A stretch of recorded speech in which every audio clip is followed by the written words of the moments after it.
Hey there, and welcome back to 7-Minute Books. I'm Sam, and today we're diving into a book that's all about cutting through the hype. AI Snake Oil by Arvind Narayanan and Sayash Kapoor. So, Sophie, you read this one too, right? I did, and honestly, it's one of the most grounding books on AI I've come across. It's not a technical manual or a doomsday prophecy.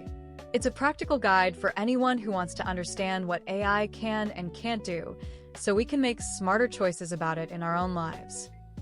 Absolutely. And the core argument is so simple, but it kind of flips the whole conversation on its head. The authors say the most hyped AI applications are often the ones that work the least well. Right. They split AI into two categories. There's predictive AI, which is all about finding patterns in data to forecast outcomes. That's behind things like recommendation systems and language models. Then there's decision-making AI, which is supposed to replace human judgment in high-stakes situations like hiring, policing, and/or criminal sentencing. And that's where the snake oil comes in. The predictive stuff works reasonably well, but the decision-making stuff? It's largely a mirage. Exactly. Because predictive AI can tell you what's likely to happen, but it can't tell you why, and it definitely can't tell you what you should do about it. When you ask AI to make decisions about people, you're asking it to understand causation, context, and values. And it's completely blind to those. It's like asking a calculator to judge a pie-eating contest. It might count the pies, but it has no idea which one tastes better. That's a great analogy.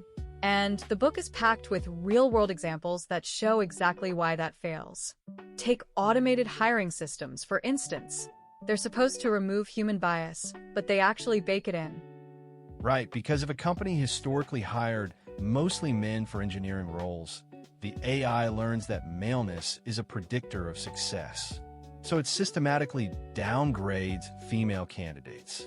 It's not being sexist in a conscious way, but the bias is in the training data, and the AI just amplifies it. And it's the same with predictive policing. Train an algorithm on historical crime data, and it'll over-police minority neighborhoods because that's where past arrests happened. Then those arrests confirm the pattern, and you get a vicious cycle. It's like the algorithm is creating the future it's predicting. The book has this great term for that, feedback loops. Yes, and that's one of the key reasons why AI fails in high-stakes contexts. There are also issues like distribution shift, where the future doesn't look like the past, and proxy variables, where AI uses crude stand-ins for what it's really trying to measure. Like using the prestige of a university as a proxy for competence, even though plenty of brilliant people go to less famous schools. And then there's the biggest problem of all, values. AI doesn't have values.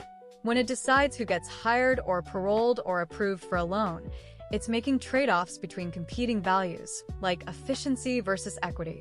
But it has no way to weigh those choices. So we're handing over these deeply human decisions to a system that's essentially a parrot on a calculator. It can recite patterns, but it's not actually thinking. Exactly. And that's why the authors are so adamant that we need to ask better questions before trusting AI. They give us a checklist. What exactly is it predicting? How accurate is it really? What data was it trained on, and does that data represent the people it'll be used on? And who's accountable when it makes a mistake? That's a big one, especially when you see these systems used in criminal justice. There are risk assessment tools that are supposed to predict recidivism, but studies show they're no more accurate than random people, and they're biased against Black defendants. It's terrifying because judges get a false sense of certainty from these algorithms. They might defer to the machine even when their own judgment would be better. So what about the generative AI boom?